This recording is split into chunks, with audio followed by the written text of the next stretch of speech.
L'histoire des 7 victoires de Rostam. Il est le héros le plus célèbre et le plus puissant guerrier de l'épopée Shahnameh de la mythologie persane. Le père de Rostam est Zal, un guerrier inhabituel aux cheveux blancs et à la peau gris-bleu, en fait albinos. Zal épousa la princesse Rudabeh et donna naissance à Rostam. Dès son plus jeune âge, Rostam a fait preuve d'une force extraordinaire en utilisant ses mains nues pour frapper à mort l'éléphant blanc géant du roi. À l'âge adulte, Rostam, comme beaucoup d'autres guerriers courageux, a abandonné sa maison. Assez paisible pour partir à la recherche d'aventures et de glorieuses victoires, il a apprivoisé le cheval Raksh, un cheval fort et extrêmement intelligent. Avec le fidèle cheval Raksh, Rostam a remporté 7 victoires difficiles au cours de son voyage. Les 7 victoires de Rostam comprennent 1. Rostam a passé la nuit dans une roselière dense. Il dormit si profondément qu'il ne remarqua pas un lion qui s'approchait et se préparait à l'attaquer. Heureusement, le cheval Raksh s'est réveillé et s'est battu jusqu'à la mort seul avec le lion pour protéger son propriétaire. Lorsque Rostam s'est réveillé, il a vu un énorme cadavre de lion allongé là et son cheval était couvert de blessures. WTF. Alors cet exploit devait appartenir au cheval. 2. Le groupe de Rostam s'est perdu dans le désert. Rostam a prié les dieux de l'aider à trouver un moyen de vivre. Puis il a vu l'illusion d'un mouton.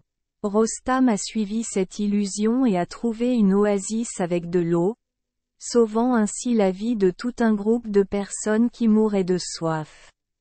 3. Rostam a tué un dragon géant alors qu'il marchait dans une forêt. 4. Rostam voyage au pays des enchantements.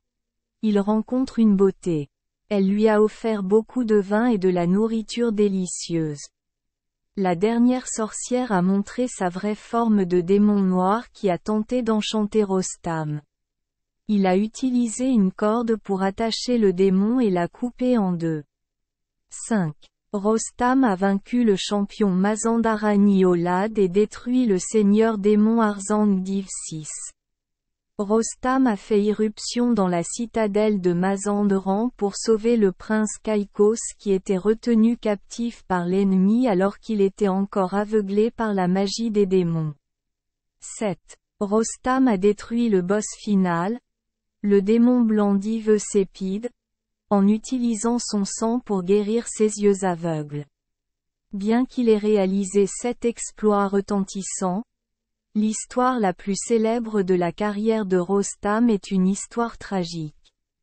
En cherchant son cheval volé, Rostam s'égara vers le royaume de Samanga et demanda à se reposer dans le palais du roi. La nuit, la belle princesse Tamina s'est faufilée dans la chambre de Rostam et a avoué qu'elle avait intentionnellement volé son cheval pour pouvoir le rencontrer ici. Je ne comprends pas pourquoi le cheval était si intelligent mais a été emmené si facilement. C'est ainsi qu'après une folle nuit de flirt et d'amour passionné, le lendemain matin, ils se marièrent tous les deux. Cependant, Rostam a vite raté sa vie d'aventure. Il a dit au revoir à sa femme enceinte et lui a donné un bracelet de jade à porter au poignet de l'enfant. Tamina a donné naissance à un fils et l'a placé dans le ventre de sa mère. Son nom est Sorab. Au fil des années, Sorab grandit et devint le guerrier le plus puissant du royaume.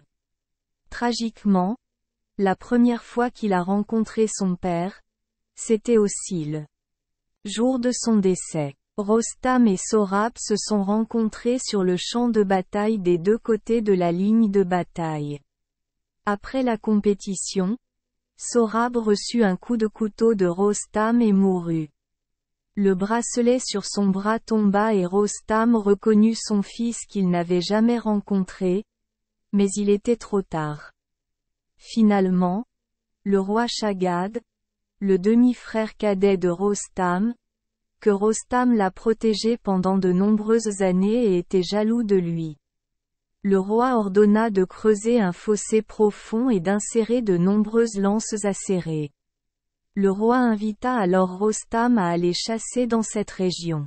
Bien que le cheval de Rostam ait refusé d'entrer dans cette zone, Rostam a continué à pousser son cheval vers l'avant. À la fin, les hommes et les chevaux tombèrent dans le piège et furent poignardés partout par des lances et des épées hérissées. Rostam est mort, mais avant de mourir, Rostam a levé son arc et a tiré sur le roi. Merci les enfants des Esperluette Croisillon 39. Avoir écouté des contes de fées au jour Esperluette Croisillon 39. 8.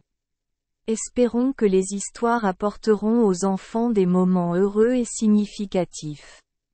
Si vous aimez notre chaîne, veuillez appuyer sur le bouton S Esperluette Croisillon 39. Abonner, pour ne manquer aucune histoire intéressante. Je vous souhaite une bonne nuit de sommeil et de beaux rêves. Rendez-vous dans la prochaine histoire.